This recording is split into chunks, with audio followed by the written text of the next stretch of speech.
Philly Thompson stared through the jagged foil mouth of the instant coffee jar.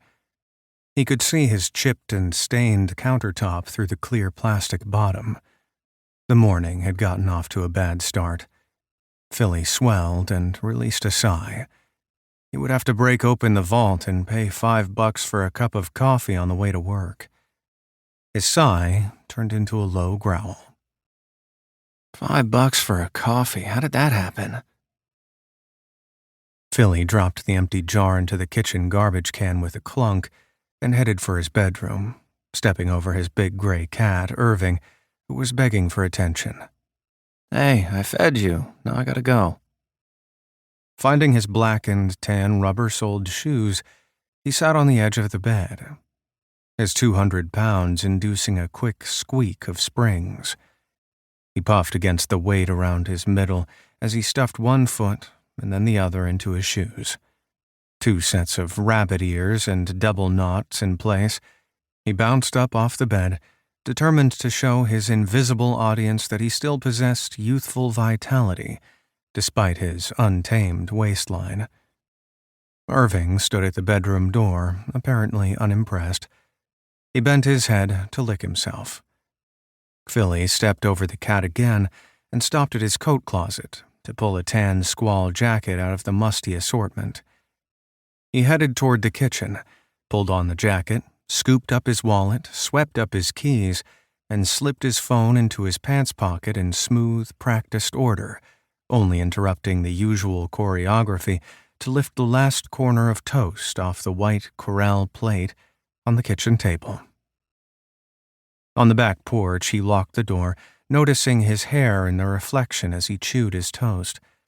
As soon as he pocketed his keys and began creaking down the back stairway, he attempted to brush his hair from left to right with the fingers of both hands.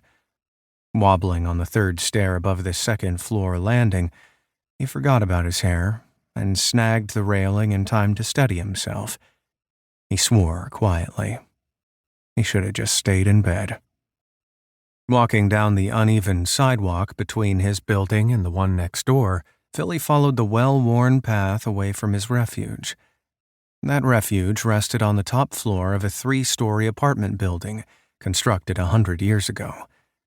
The dark reddish brick and white window frames fitted into a spectrum of similar buildings lining the densely parked residential street. Philly arrived at his bus stop on Sheridan Road in time to buy a Tribune from the vending machine. A North Sider all his life, he thought of the Trib as his paper, though he only read it a couple times a week. He looked unconsciously at the front page, not yet ready to actually absorb any real information.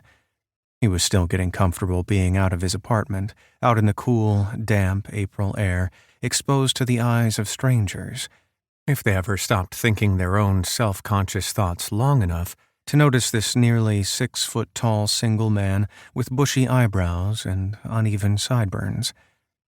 Someone had told him once that he looked like Oliver Platt, the actor, and Philly clung to this assessment, though the resemblance required seeing him from a certain oblique angle, and though he might have to admit that Oliver Platt wasn't one of the better-looking actors.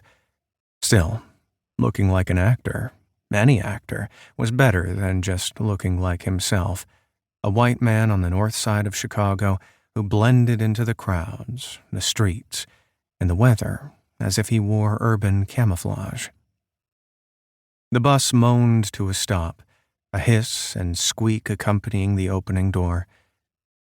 Having sheltered his eyes by the blind perusal of his paper, Philly hadn't noticed the elderly Polish woman, nor the young Hispanic couple standing with him at the bus stop. Only when he had to shift into mass transit protocol did he glance at his fellow travelers, all 3 regulars at that stop on a weekday morning. To keep listening to this audiobook, I've left you a link in the description so you can do it, at no cost thanks to Audible's 30-day free trial.